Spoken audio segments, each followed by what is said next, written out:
I'm CK. Today we've got a module from Geosync. It is their TB-O, so it's their TB-303 inspired oscillator. And we'll take a look at it, put it together, and see how it sounds. Should be pretty punchy. Hope you enjoyed the video. So let's see what we got in the bags.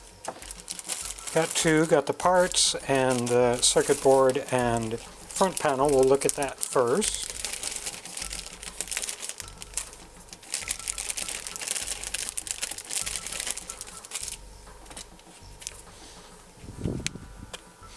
And again, it's TB-303 inspired. I never owned a 303. I've used a lot of simulators, but I never owned one. I couldn't afford it.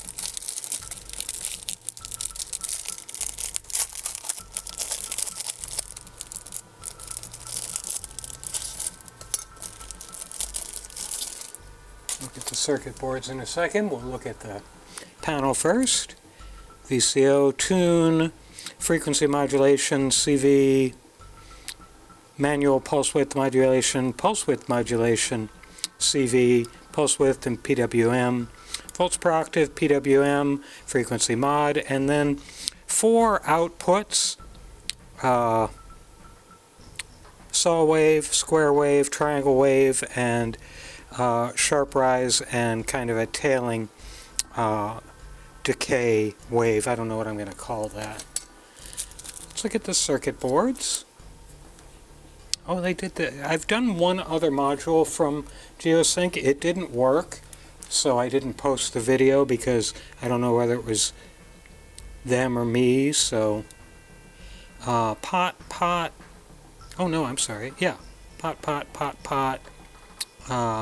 Pin header, switch, some capacitor or other, more jacks, then this cutout, which is where the, a little confused by that,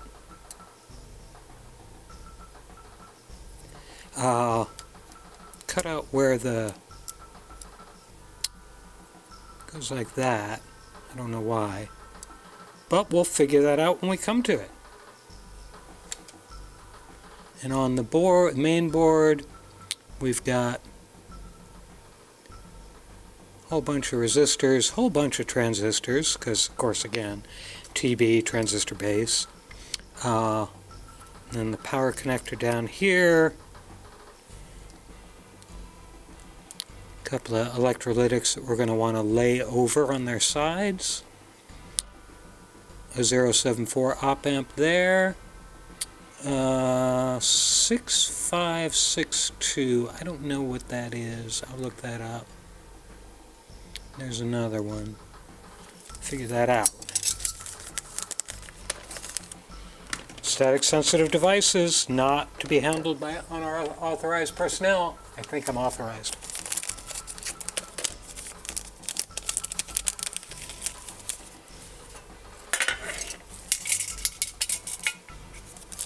Another sticker for my wall. These are the transistors we're going to be using. I think they go for new old stock on these. And they may even match them. That's a little bent up. But it'll be fine. I'm going to put these in their own little bin.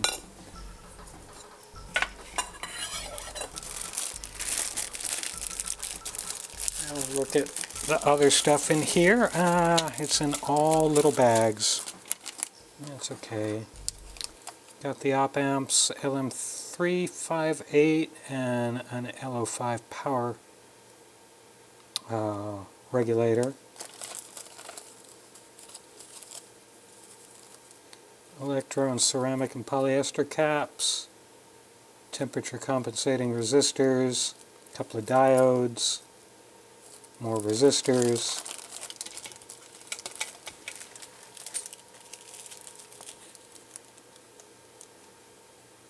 Electrolytics, film caps, polyester caps, more resistors, electrolytic, ceramic, polyester again, and more resistors, and then all the mechanical bits. I think all the, I have to take all the screws off the panel nuts off the jacks. I've been spoiled by other folks who take them off for you. So that's what's all in the bag. Looks pretty straightforward. And here's the geosynchronous sticker. Looks pretty straightforward. So I'll get the soldering iron heated up and we'll get this thing together. Took a quick look at the build guide, and the only really interesting thing there is there's optionally you can get a dual transistor package, a 5-pin package, or you get 2 transistors. You don't do both. But we're going to start out. The build guide does do the typical recommendation, if I could get the silly thing up.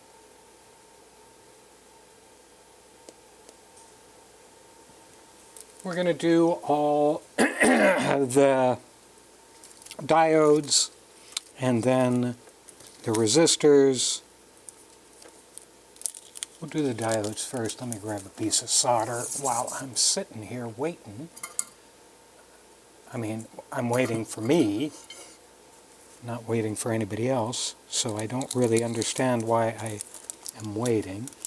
We'll do the 2 TEMCO, temperature compensated resistors first. They're in the bag here with the 2 diodes. If I could get them out of the bag, come on guys, participate. And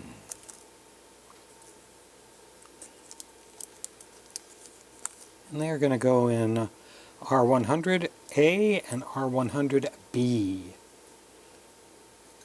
Let's see where that may be. They're both up here at the top.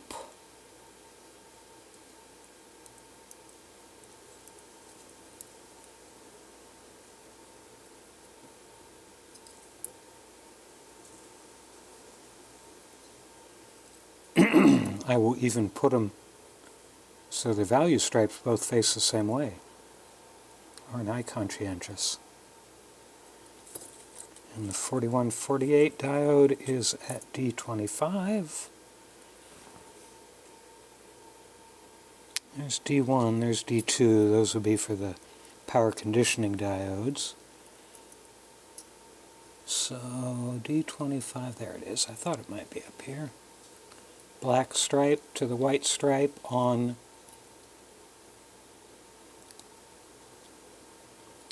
the silk screening, and I'll put the 2 power protection diodes in place. You can usually, if you're ever wondering where your big black and gray diodes go, look near the power connector. That's usually where they're going to go. I'm going to solder these down before we dive into the resistors. I have a paper towel right next to my soldering iron stand, which is not really smart. Now a whole bunch of resistors. So let's see what we're going to do. I'm going to play the video back in fast motion with no commentary, and while you're watching that, I'm going to be listening to WQXR out of New York City on my iPad, and we'll be starting with a Symphony in G Major, Opus 11, number 1, by Joseph Bellone, and it's by the Tefl Music with Jean Lamont conducting. So enjoy resistor time.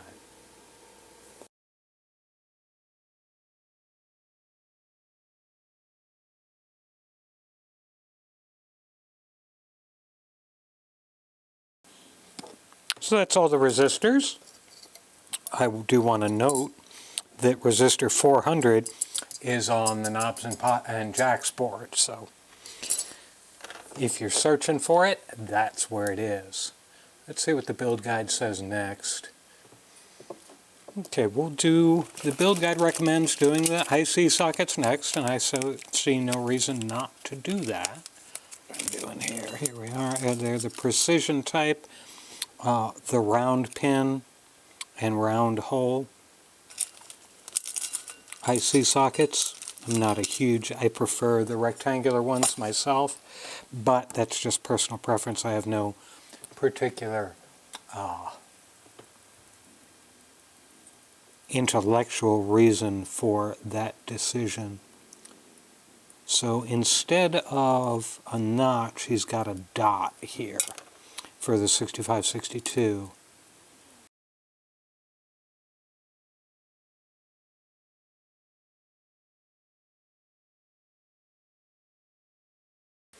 So that's the sockets, and we won't put the ICs in yet because we're still going to be working on manipulating the board a lot, so we don't want to potentially cause damage. So let's do, I don't really care what order we do these in, so we'll just grab a bag and start putting them in. There's a bunch.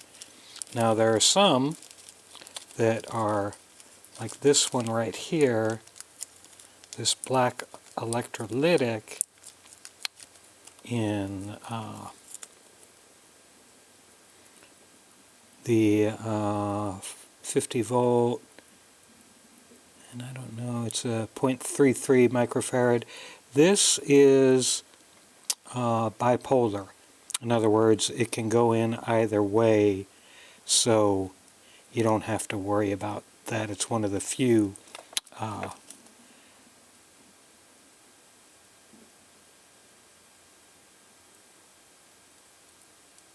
that's interesting.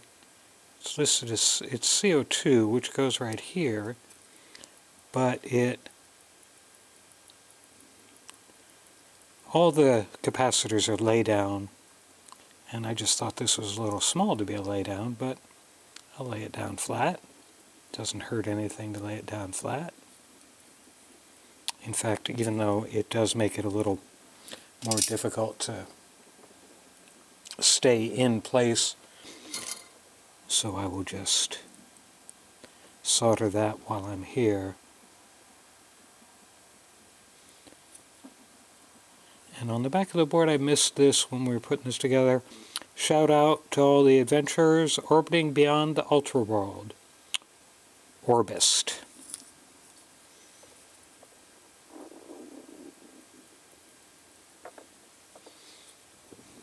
And then we'll do the polys. Come on, let go of each other. These are obviously not polarized.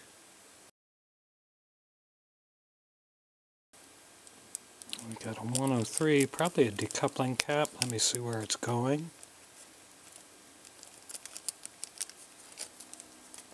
And as always, I don't try and fight them out of the backing tape, I just cut them off. So that's going where? Where did I just put that back? 305. Now it could be there, but as you may be able to see, the last digit here is covered by the resistor lead. Let's see if we've got a... Now see, he's got the same thing on his picture. Let me look if I can grab it from an earlier shot. No, that resistor hole is right there. I hope he's got a board layout. No, he doesn't have a CAD drawing. He doesn't have a circuit board drawing of this, so I don't know what number that actually is. So we're going to have to do this kind of by process of elimination. I'll come back to it when we're all done with everything else and see what we got going on. So let me get the rest of the 100 nanos in, because that should isolate what we're looking for. I think that's C05, but I can't guarantee it right at this point. So we've got C303. So this is still our leading contender for 305. In fact, I think it's our only other small disc cap on the board, so I'm confident in putting it there.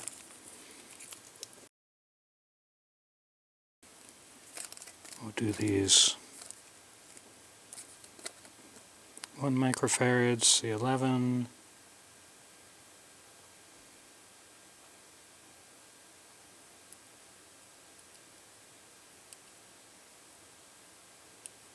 and that's straight up and down. We're not even bending that one over.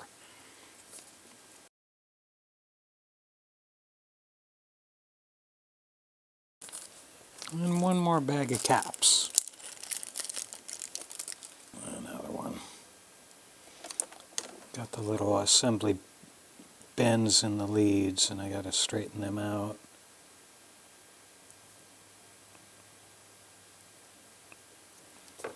Particularly because we want to lay these flat. These are polarized, so just pay attention.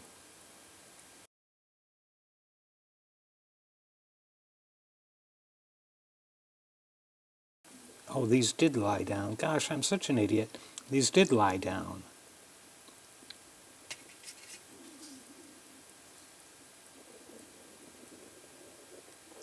But it doesn't matter because they're lower than these foil caps. I mean film caps, so we're not going to have a fitment issue here.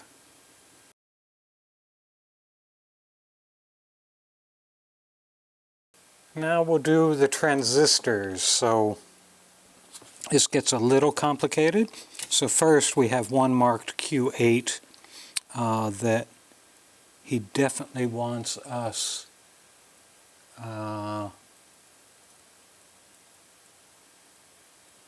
this goes in Q8. It's got a higher HFE.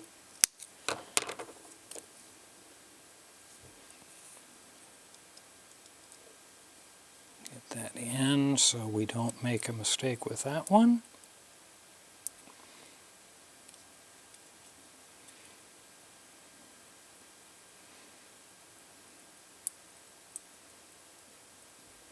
In fact, I'm going to go ahead and solder that down right now. Now we've got a bunch of 733s and 945s. He does say there will be 2 945s in a small bag, either marked blah or blah. These are already matched. Well, we didn't have that because the 4 945s we got are all on one strip. So we'll just put them in place.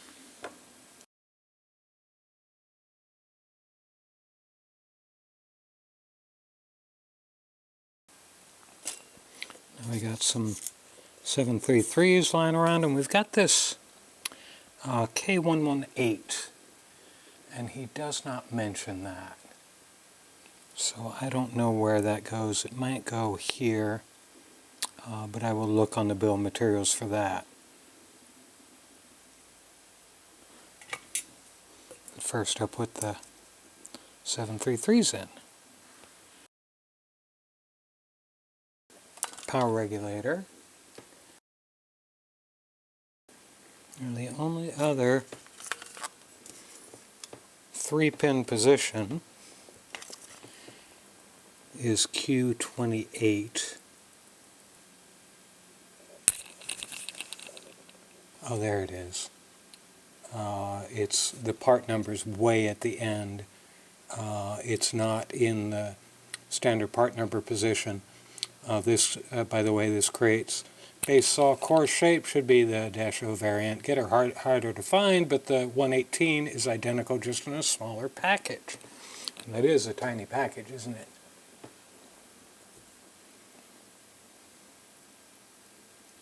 But I think you should also mention that in the build guide, so people who may not be as fluent in reading all the bits and pieces of documentation won't necessarily get lost by that. So that's all the rest to be soldered. Now he suggest putting the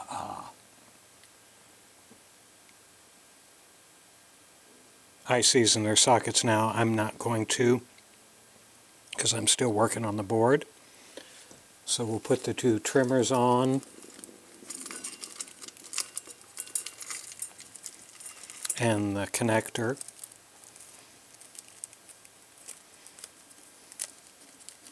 Tuning and pulse width trimmers. So this will go in TM4, which is tune.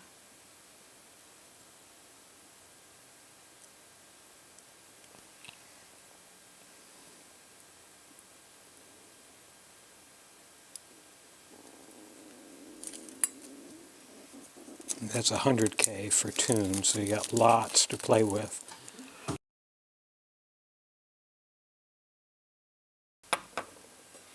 Now the power header.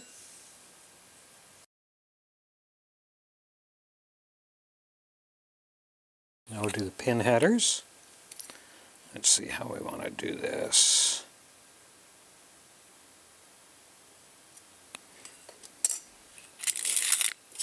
Which side wants to be female, which side wants to be male? And I know some people like to put the boards together to do this. I don't. I generally, as long as I get, if the board's well designed, which most of them are, if I get the header flat to the board, it all works out just perfectly.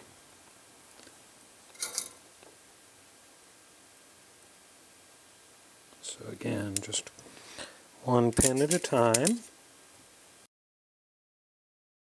It's just to get it in place. These are very close to each other and kind of interfering with each other. So I am gonna, I'm gonna leave that one completely unsoldered. I'm gonna go ahead and do it the other way, because the way these fit together is causing me a little anguish.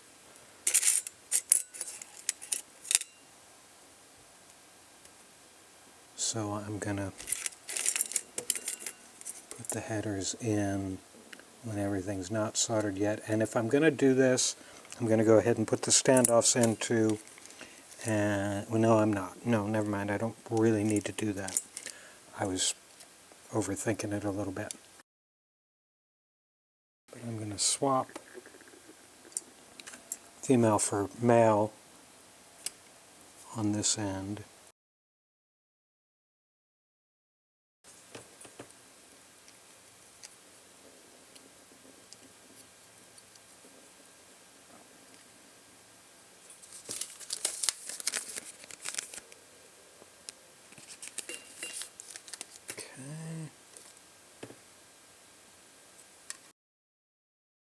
There we go. It took a little bit of doing. I'm not going to take that clamp out until we get some stuff soldered here, because it's trying to back out. I need another clamp to clamp the top and the bottom together.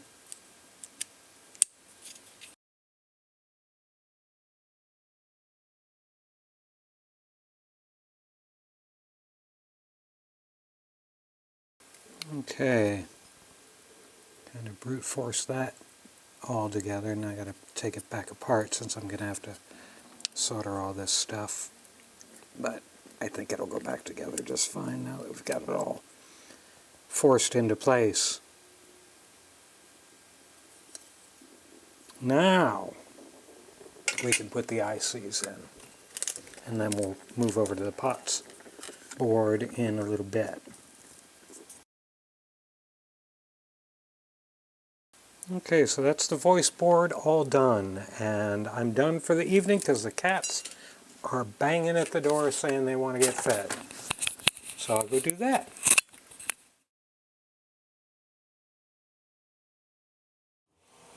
Now it's time to populate the upper board, the control board. So let me double check these pots. don't think they're all the same. They are not all the same. And only one of them's marked as its value. This one has the value listed, the other ones don't, which is kinda defeats the purpose, doesn't it? So that just means I gotta go back to the bill of materials again. Okay, so the 50Ks go on tune and pulse width. Well, that doesn't make... Well, oh, pulse width, not PWM. Okay, there we go. So 50K there, and 50K on tune. By the way, I always put the pots on before anything else because they jostle the board when you put them in. Now the 1 meg goes frequency modulation. Pin's a little bent. And the audio 10K goes PWM, pulse width modulation. There we go. And we've got a switch, and he does mention you may have to trim the switch if it interferes with the big caps here. I'm not sure it will. I'm going to put the boards together just to make sure of that. No, I think I'm going to be good. Okay.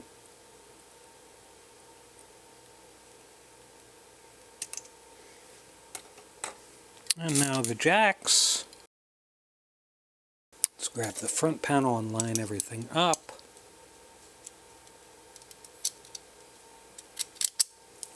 Very easy fit. That's nice. Since I have the clamps around, I may as well use one. So while everything's clamped in place, I'm going to go ahead and solder all these connections.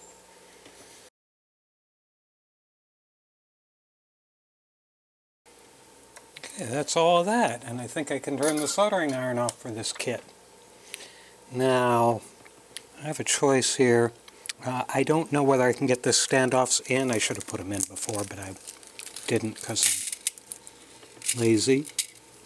Because I'm just wondering if I have to take the board off instead of just putting the rest of the panel nuts on, or all the panel nuts on, and I do not have to, so I can just do this and put the other one on in a minute after I put the panel nuts on and putting all the pot panel nuts on. One thing you'll notice that I usually do is I don't put the washers underneath them. I don't care.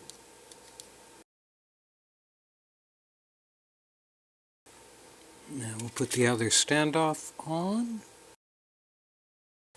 Now we'll do a final mate on the boards.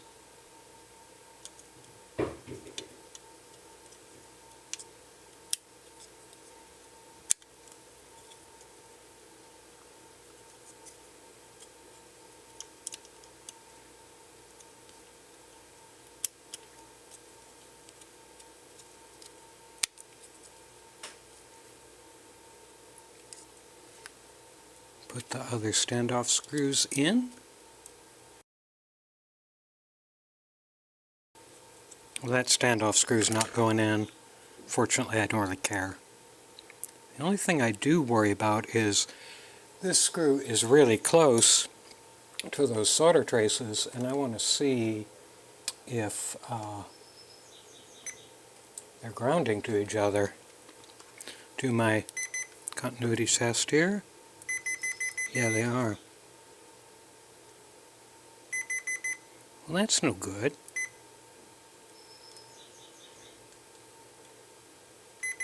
Well, I'm not going to put that screw on there then.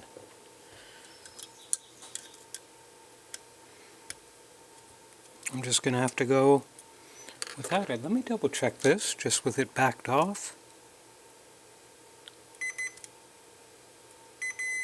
Why am I getting continuity there? I don't know why I'm getting continuity there. Oh, it's from this side. It's the solder balls on the Thermco resistors. They're actually grounding to each other. Oh, that's no good. Huh. I'm going to have to pull this standoff off. Well, what the hey? Now I'm backed off. I'm going to double check that I'm still not getting anything. Well, we are, kinda. You can't really tell. I think I'm sitting on them, though.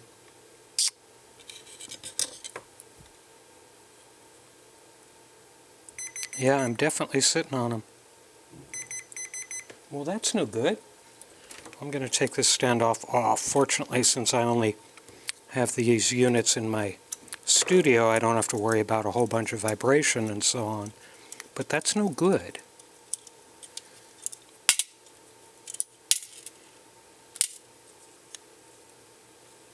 Well, let's put the knobs on next. They're okay knobs. They're plastic, no metal insert, but they do have a flat spot, so I don't have to worry about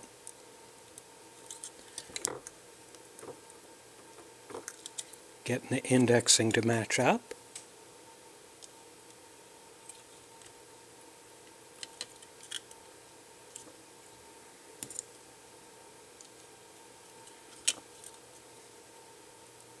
By the way, when you're pushing knobs on, support the panel.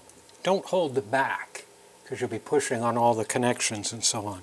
Just use the edge of the panel. You don't want to stress the circuit boards that much.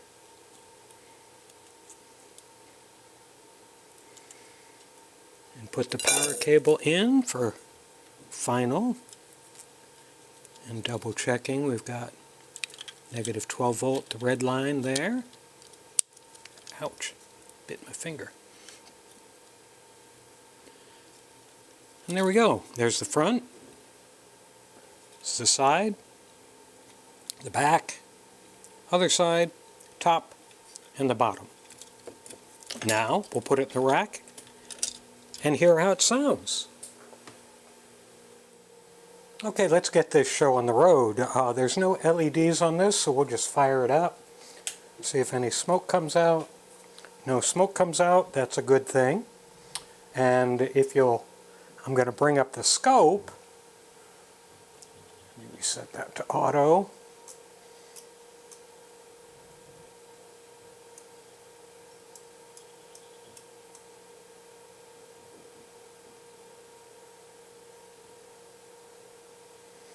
And as you can see, number one, I finally got a 4-channel scope, even though only 3 channels are currently showing. I mean, the blue channel is really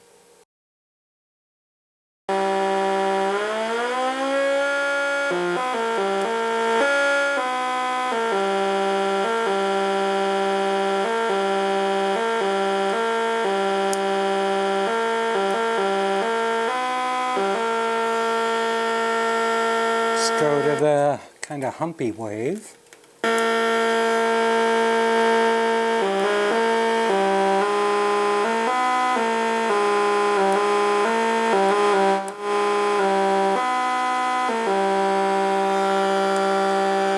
If we look over at the scope, you can see some interesting things, and that's part of why they're doing this. The square wave isn't quite square. The sawtooth is. The square wave's not quite square, it's not supposed to be. And then you've got this one, which has got the sharp rise and kind of siny trailing end, which is neat. And then the regular saw at the end. Actually, do I have those switched? I do, I'm sorry. I switched, let me switch these around so it's actually in order. Now I'm going to have to reset the scope again. Certainly sounds nice.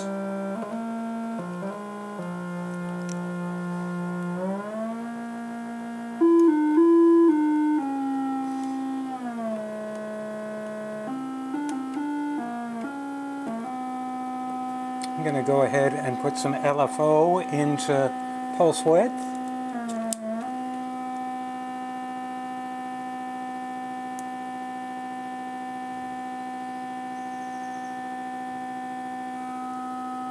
You can see it dancing a little bit. Let me slow that back down. But only on the square wave. That's interesting. So let me plug into that on the audio output, which will be on 2.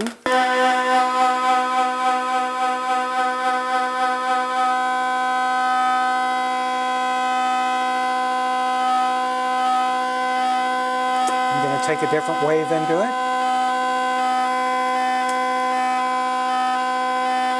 That's not doing anything.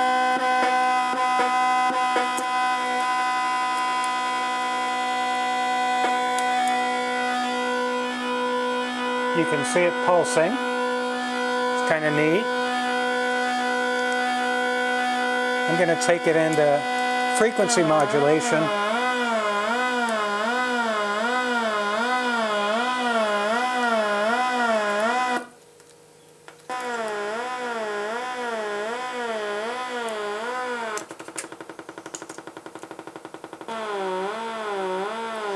I'm going to go ahead and go CV from my sequencer and fire that off.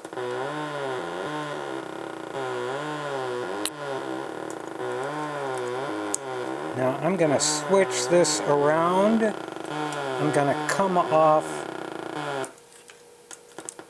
I'm going to go through my gate now, or op amp. I mean, you know what I mean.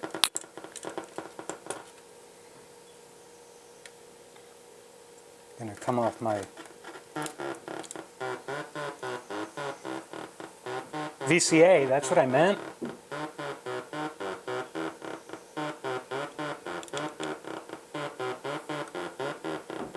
So frequency modulation is interesting. We'll take that back out. And we'll switch this back over to pulse width. And that's, again, whoops, it came out. There we go.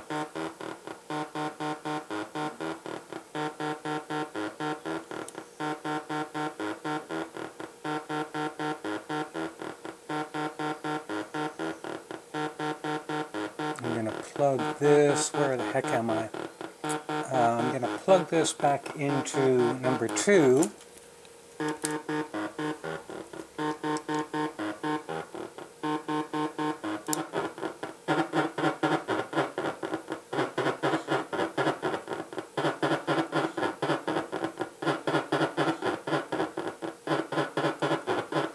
So that's certainly interesting.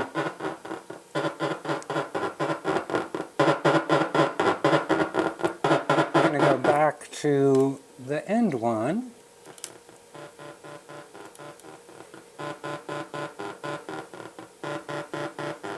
Third one. Ooh, listen to that. That's nice.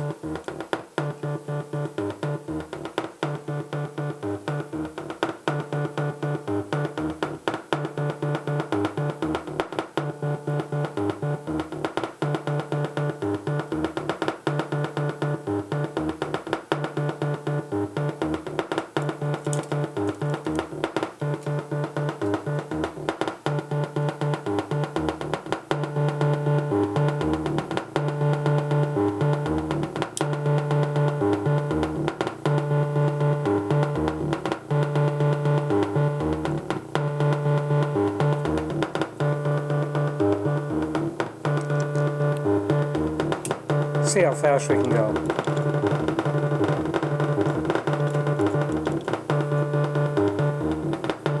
I'm hearing a little grittiness. I don't know what that's from.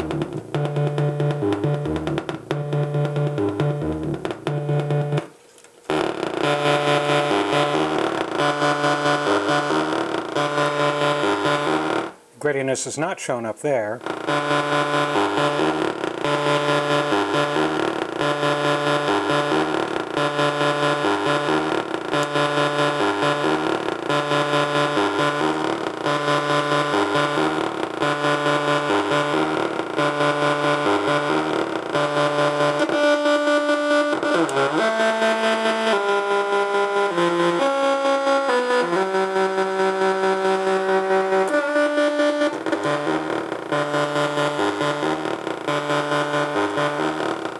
So it sounds just like you would expect it to sound.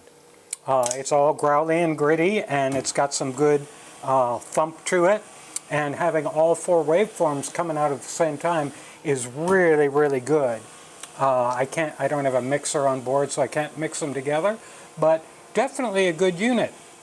A couple of fitment issues, as you saw, the connectors, they're different than the ones in the build guide, so I'm not sure the designer actually tried those, but I'm not going to, I mean, just a little fussing around did it. I am very concerned, oh, there goes my water heater. I am very concerned about the fact that that spacer was right on top of the 2 Temco resistor leads. That was bad and could have been bad. But overall, a very good kit, and I'm really happy with it. I'll be using this little oscillator a lot, and I hope you enjoyed the video.